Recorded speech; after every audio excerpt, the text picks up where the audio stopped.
Just a quick note before we get totally smacked my lips.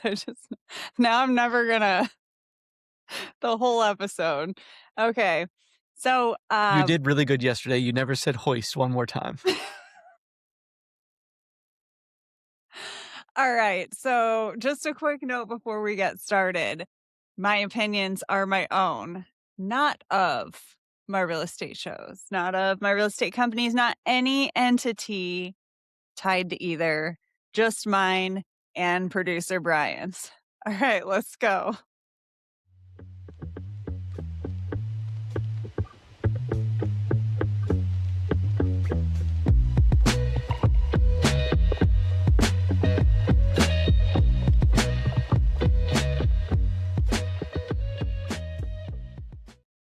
Welcome to my real estate show. I am your host, Sandi Lyn Burnett. Josh, our co-host, is out until hopefully Monday. He'll be back. Maybe Monday, maybe Tuesday. We'll see.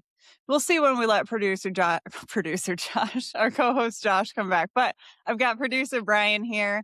Brian and I served in the Marines over 20 years ago together. And do you have any memory that you want to share about our service together, Brian? I like talking about this when nobody else I've is got a few we around. can't share. Shoot, just give us one. Give us something. You I can don't share know. anything. They can't get us now. One was that time we went out to eat with a bunch of people, and like I had just discovered like screwdrivers, like orange juice and vodka. And we went to, was it like Duck City or something? Uh-huh. And I was drinking, I had like one or two of them, and I'm like, these just, they're good, but I'm not feeling like getting drunk from it. And you're like, make them doubles. I was like, what's a double? And you're like, it's twice the amount of alcohol. I was like, oh yeah, let's do that. So I got like smashed on screwdrivers at this restaurant. And then we went back I to the do not barracks. remember that. You don't? Because I think that was the time you helped Garrettine like get all dolled up and everything too. Like you helped her with her makeup. Aw. I remember that I remember that duck place it was called, but I don't remember I know it wasn't Duck City because we have Duck City here, but it was like Duck something, and I would get a Greek salad there. So, I remember exactly the restaurant you're talking about, but I'm just like, "Oh, just double the alcohol." Oh, that's great. That sounds like something I would have done 21 years ago. Cool. Good memories. I'm really glad that, I don't say this every day, but I am glad that I did go in the Marines because for a few reasons. One is nobody can take that from us. You can go to college anytime, but you can be too old to serve, right? And also, you're not gonna want to serve when get married, have a family, all this other stuff. The time is really right when you're out of high school. So I'm glad we did that. And the other thing about like the Marines in particular, and not to discount any other branch, but the Marines in particular, whenever I meet a Marine, it's like an immediate bond. And so I think it's just interesting that you and I are working together. Kyle, who it's funny about Kyle, she's our director of operations, but we never knew each other. We certainly didn't serve together. She was in the Marines, and it was really funny. Did I tell you about the very first conversation I had with her, Brian, when it was on the Marine Corps birthday that I met her No. via Zoom? And so I was like, "Happy birthday." And she's like, "It's not my birthday." And I was like, "Yes, it is." And she goes, "Oh, that was a long time ago." So I'm Oh, it actually was longer surprised for that us. yeah, no kidding. So actually surprised that we get along as well as we do because her first reaction to me wishing her a happy birthday on the Marine Corps birthday did not go well at all. All right, what we got up to talk about, Bri? We can breeze over real quickly because they're not necessarily new news, but I think, the fact that both of them are out there now, Florida passing basically not free property tax or no property tax, but much, like, less restrictive or much less, like, costly property taxes, and then Texas as well. Governor Abbott passed, like, a huge tax cut that includes a lot of property tax relief, so got a couple of articles about those to look at. So I live on the or we live in the Quad Cities, which is right on the Mississippi River. And what I find interesting is in Iowa, if you're a veteran, you still have to pay property taxes unless you are 100% permanent and total disabled. Then you pay no property taxes. In Illinois, it's a sliding scale. So Illinois is just like I can see Illinois like from here. It's over yonder across the Mississippi. And if you're in Illinois and it's a sliding scale starting at like 30% disabled, and once you hit 70%, you pay no property taxes. There are not income restrictions, but property restrictions associated with it.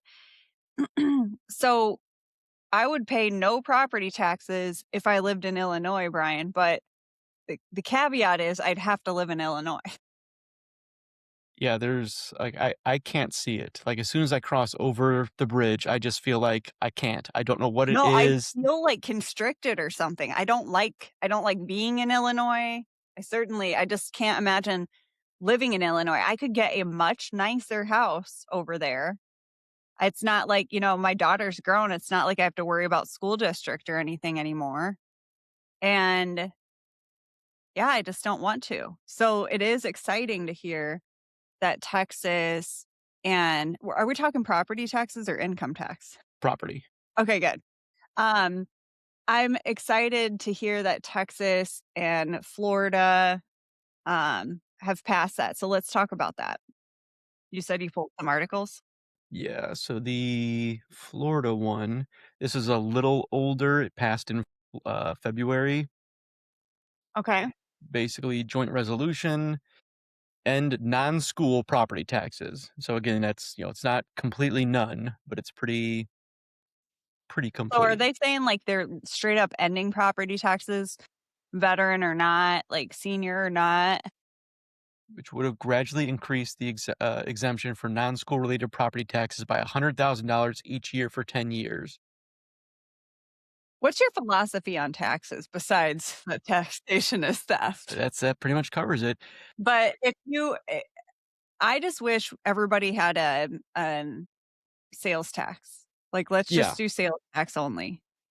or like a flat rate. Like, listen, it's a 10% income tax when you make money. Like, the government takes 10% of it. I don't like that, but like it would simplify, like, oh, well, there's different tax brackets, and then there's this, and like, and I get the reason for tax brackets because 10% of a billionaire is, way more than 10% of like a McDonald's worker. But just to simplify things, the sales tax has always been the one where it's like, yep, you only pay for what you buy and use. Like, you buy a car, that's where it goes. You pay tax on that. You buy a house, you pay when you buy, and that's it. There's lots of discussions on it and lists that are really complete, but it's like I get taxed when I make the money. I get taxed when I buy something. I get taxed when I get gas, taxed when I get groceries. When you die, your money gets taxed before it gets given to your family. Like, there's taxes on everything.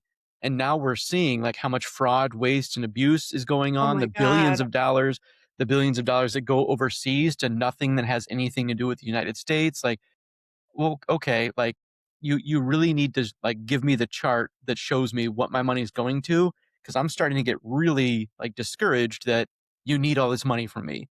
If you could take half as much and do the job the government's supposed to do. Why aren't we doing? And then like look into the number of times that the like major branches of the government have been audited. Like, the big ones are like when the Pentagon gets audited for all of like the spending. And they're like, "Yep, we failed this audit." And it's like, "Well, what does that mean for us?" Nothing. We just keep doing the same thing. And it's like, well, that like there's no consequences. Like, I think Josh talked about it the other day where who in government is incentivized to do a good job? And it's like, Yeah, never. They're never like, if they keep doing a bad job, they can keep saying they need more and more money to fix it. And we're yeah. looking at these things like, look at the amount of money spent per student. we spend something like 17 or $18,000 on average per student in the US. So it's like take a classroom of 20 students per teacher. 20 students at 18,000 is like $360,000. And then imagine you give your teacher, like a single teacher, here's $360,000, spend it on materials for the class and teach the students this curriculum. How are we failing at this? Like throwing more money at this is clearly not the problem because we're spending all of this already. And now we've got like more people than ever that can't read at like a level within 3 years of their grade, or at least like there's people graduating high school that can't read. Like just it's horrible. And you look at all the other things where it's like, where are we spending money? Homelessness, infrastructure, like roads and buildings, bridges are falling apart. Like, where is all of this money going when everything is getting worse? I wonder, you talk about infrastructure and stuff. So I have a couple of thoughts. Number one, first of all, my most hated tax me on me dying, tax me on whatever you want. I hate income tax the most. I would rather pay a fucking 40% sales tax the rest of my life than ever pay income tax again. I think punishing me when I earn money is fucked up. That's where you get, the rich people that find loopholes, right? And the argument or phrasing that I've heard, a lot more recently is they're not loopholes. They're legal ways of doing Yes, things. Like stop saying loophole they're like a dirty smart. word. Like, Yeah. they should be rewarded for doing their research. But see, my whole thing is I hate having to do all that research. Like, just don't fucking tax me on it. Tax me when I spend money, tax me when, whatever else, right? But taxing me for earning a living is the most ridiculous thing I've ever heard. So, my question though is, obviously we can get away with not having income tax because when you look at states that don't have income tax, they are just fine.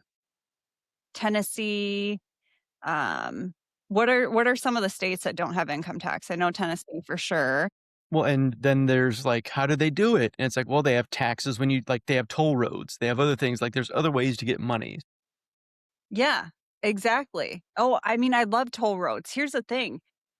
In the Quad Cities, did you know that we had a toll bridge? I mean, no, I've So never seen it one. So, it was the Centennial. mm. We built the Centennial. It was a toll bridge while I was growing up, and it's the only structure or road or any type of toll thing that I've ever seen in my entire life that quit charging a toll once it was fucking paid off. The states without income taxes are Alaska, Florida, Nevada, New Nevada. Hampshire, South Dakota, Tennessee, Texas, Washington, and Wyoming, with the caveat that Washington doesn't tax income, but does levy a capital gains tax on certain high earners. So income tax is my number one most hated tax. And then property taxes is number two because I picture paying off a house and then it's like, okay, but if I have a really nice house and I still have to pay 1,000 in property taxes every month and then 500 in insurance every month, that's a huge ass fucking bill still. Well, and the two things about property taxes are it should be done when I pay off the house. Like the Yeah. taxes on the house that I bought, I own the house now. You don't get to charge me more on that. If we're talking about like alternatives to just abolishing it completely. Also, the fact that like somebody can just come by and appraise it and say it's worth more. And it's like, oh, well, you bought this house for this Yeah. amount, but now like the house I bought was roughly 250,000 and now it's like 400. And it's like, all right, well, your taxes go up $300 a month now. I'm like, but why? Like, I'm not, like, it's unrealized gains, right? Just like stocks where it's like, I didn't make that money. Who knows where it's going to be now? So now I have to pay thousands of dollars more a year because you say it's worth more. So I have a tip for real estate agents out there, especially you newbies. How I got my start in real estate was I would talk to my friends and anybody that was unhappy with their new assessment, their new county assessment. I would offer to do a CMA on their house so that they could bring it to the recorder's office and fight their assessed value. Now, I didn't do that with the expectation of, oh, somebody's going to list with me right away, but I was providing value to where they're looking at me as, I've gained credibility in their eyes instead of just being like, oh, tee hee, like I got my license now. Anybody looking to buy or sell, like use me, right? So once they saw that I knew my numbers, I knew what I was talking about, and also if it did end up helping them, they were very grateful for that. I also offer it as like a point of value for all of my clients where it's like, hey, if we've done business together, if I helped you buy your house or whatever, my services for that are free in the future.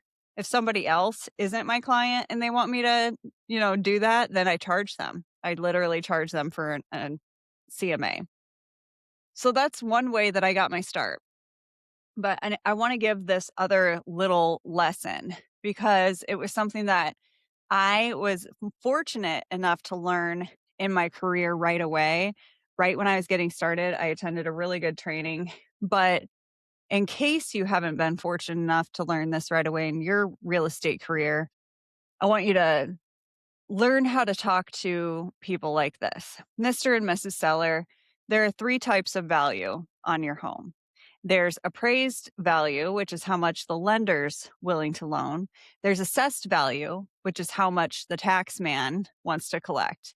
And then there's market value, which is how much somebody's willing to pay for your house, how much a buyer's willing to pay for your house. So, three types of value: appraised, assessed, and fair market value.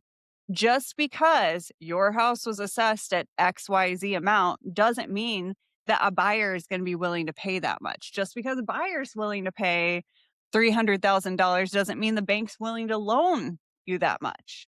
So there are three kinds of value for your house. And just looking up in the Scott County assessor's office and being like, well, the assessor says it's worth this much does not make it so. Hope you guys learned something today. All right, what we got up next, Brian? I guess we got the thriller clip here. Okay, so this is kind of not real estate related, but I think it's important to discuss like the viral content. So let's watch this.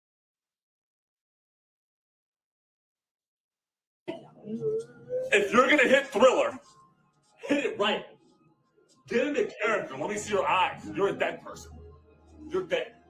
You don't get to just, you're dead, bro. Like, lock into character while you do the dance. I'm possessed.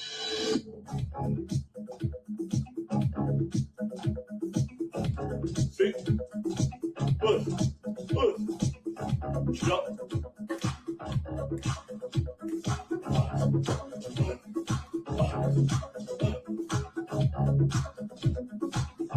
What? Push. Push. Push.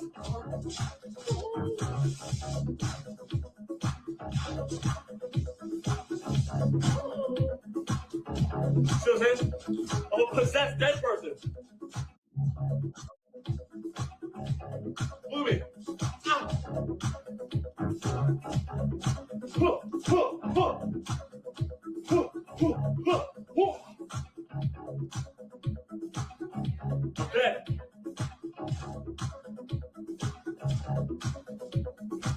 Oh my God. I'm so locked in. Dead, I'm dead. So the reason I wanted to show this is number one, everybody's trying to do like the thriller dance right now. Number two, that is the best fucking video I've found of somebody doing thriller. Like, it's amazing. And he's so right. Like, they're dead in the eyes, and you have to like master that. You have to get into character. But that guy, his whole like marketing, he's not in real estate, but his whole shtick on Instagram is doing the percolator. So it's not even that. So it's kind of interesting to see that he can do other dances than the fucking percolator. But also on a personal note, I really wanna learn Thriller this year by Halloween. I just kept noticing how low it looked the ceiling was. I know or he's really tall. Either way, I mean, what could he be, 6'4"? It's one banana, Michael, what could it Yeah. cost? So, I think, like, everybody out there is watching, like, Thriller, people dancing to Thriller and stuff. I feel like that's the best version I've ever seen. Probably better than the actual video, so I'm gonna follow that one, get dead in the eyes, and break my knees to try to do it that way. Let's talk about before we wrap it up, let's talk about this coming week's true crime and real estate episode. This estimate. I just saw that comment. Okay, so here's a good article from military.com. That seems like a legit source we can use here. Okay. So we are going to and I love it. Bet smokes Crips. Yep. So we're gonna cover the what's it called? What street shootout? What's the name of our Was it episode? Ash? That sounds right. Yep, Ash Street. Ash Street Shootout. So Brian actually brought this to my attention. So why don't you tell the story? So this guy was an Army Ranger. I'm assuming he was stationed somewhere near, Washington State or in Washington because he was like residing in the residence. He didn't buy something to come back to when he ended his service, whatever. He was occupying it. So he bought this house for like $10,000, which apparently it says here he purchased for 10,000. So it really was like Yeah. even back then low dollar house. Assuming that, property always goes up, it's a good investment, get a house as soon as you can. It's a bad neighborhood, but none of them stay that way for long, which is his mistake to assume. And he moved in. Across the street were some, drug dealers, gang members, and I don't know if he actually approached them and talked to them at any point, but a whole bunch of neighbors started, a pseudo neighborhood watch and, wrote down license plate numbers, times of things happening, people they saw doing stuff, took pictures and took it to the police and were like, hey, all of these guys are doing this. And the cops basically told them, like, we're not going to do anything because we've tried and it doesn't fix anything. So he said, all right, then we'll just, deal with it ourselves. He was an Army Ranger, invited over a whole bunch of buddies to have a barbecue at his house and said, hey, why don't you just bring your gear? Maybe we'll check everything's okay, clean our guns, whatever it is. And, while they're barbecuing, some gang members started shooting and they got all their stuff and started shooting back. And, not to ruin the end of the episode, but it was like a 300 round gunfight exchange between these two groups over like 30 minutes or so, where they were just shooting at each other. Army Rangers versus gang members. And I love that story. I kind of wanted to bring up, I'm not going to dime out who said this, but when we were talking about this episode at a company meeting, somebody had said, well, what did he expect when he bought a house for $10,000? And I was kind of horrified by that because I was like, everybody in America has a right to fucking safety. It shouldn't matter like how much you spend on your home. You're a fucking tax-paying American or whatever, but you should have a right to live in any neighborhood and have the cops come out if there is violence. It shouldn't matter. And this was 1989, so that Yeah. was, like, a lot less crazy of an amount to spend. And the thing is, there's a difference between him buying that house and then finding out that it's not a good neighborhood versus him being informed and educated on it prior to buying the house, which wasn't possible. Yeah, let's talk about that. So, HUD this year during Fair Housing Month, which was April? I believe it was April. During Fair Housing Month, HUD released a statement basically calling out NAR, the National Association of Realtors, saying, hey, you've set your realtors up to fail the American people when they are helping people find a property.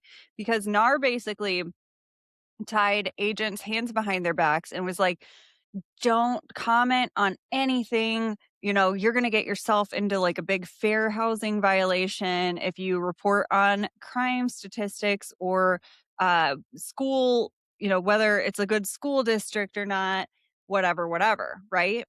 And so I did write a LinkedIn article that said statistics aren't racist. Like data can't be racist. So why would it be a fair housing violation? Why would that be considered me steering if I'm reporting accurate data without my opinion tied to it? I could see if I start giving my opinion, like, well, nobody with money wants to live here. Like that'd be fucking ridiculous, right? And even like saying this is a bad neighborhood would probably be generally like an okay statement, but that's an opinion Mhm. versus the crime rate within this, 20 blocks is X. Versus Yeah. what over here is. There are X amount of sex fucking offenders living here. I should be allowed to say shit like that. In Illinois, so then you have like protected classes on top of what the federal protected classes are. In Illinois, you cannot discriminate against somebody's arrest record or their military discharge status, i.e., I would have to help somebody that was dishonorably discharged in Illinois. How do you feel about that? More details would be helpful. Like, I'd want to know what was it for? Because we You're we not talked allowed to ask. It's kinda right. like an ADA thing where if you're dishonorable, so there's huge difference between bad conduct discharge and dishonorable discharge.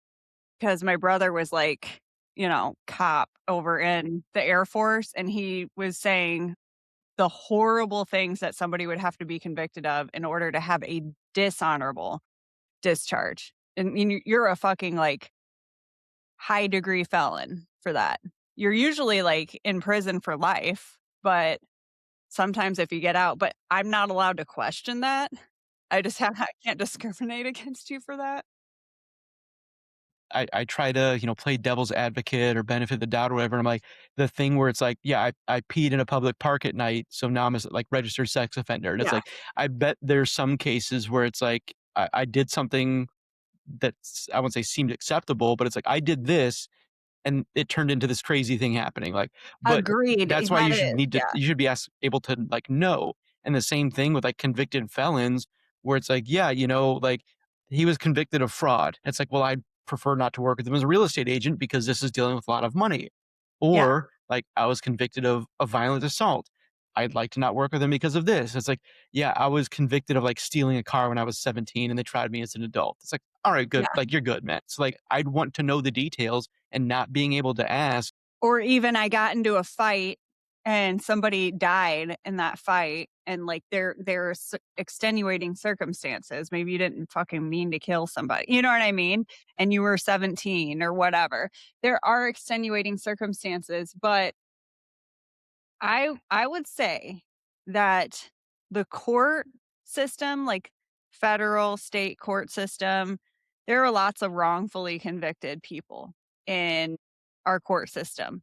However, I would say in military court, especially when it comes to like a dishonorable discharge, it's really hard. It's just really hard to get one of those. If you have a dishonorable discharge and you feel that you are an honorable person, I want to hear from you. I really would love to. I've changed my mind on a few big topics over my life. And Yeah. one of them was on released felons, like whatever the felony was. A lot of them are like, they don't get their voting rights back. They're not allowed to own firearms for the rest of their life. Like they can't have gun. And I'm like, well, the argument that was made on that was like they served their time. The whole point of the prison sentence was they've been rehabilitated in theory. So you release them, maybe a probationary period or whatever, but at a certain time they have to get their rights back or they are second class citizens.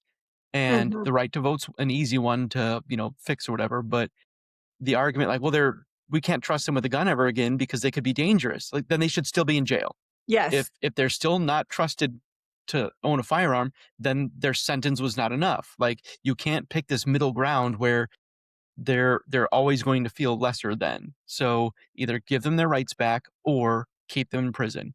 And that's not Mhm. advocating for people being in prison longer. That's advocating for people getting their You're either rights back. rehabilitated Yeah.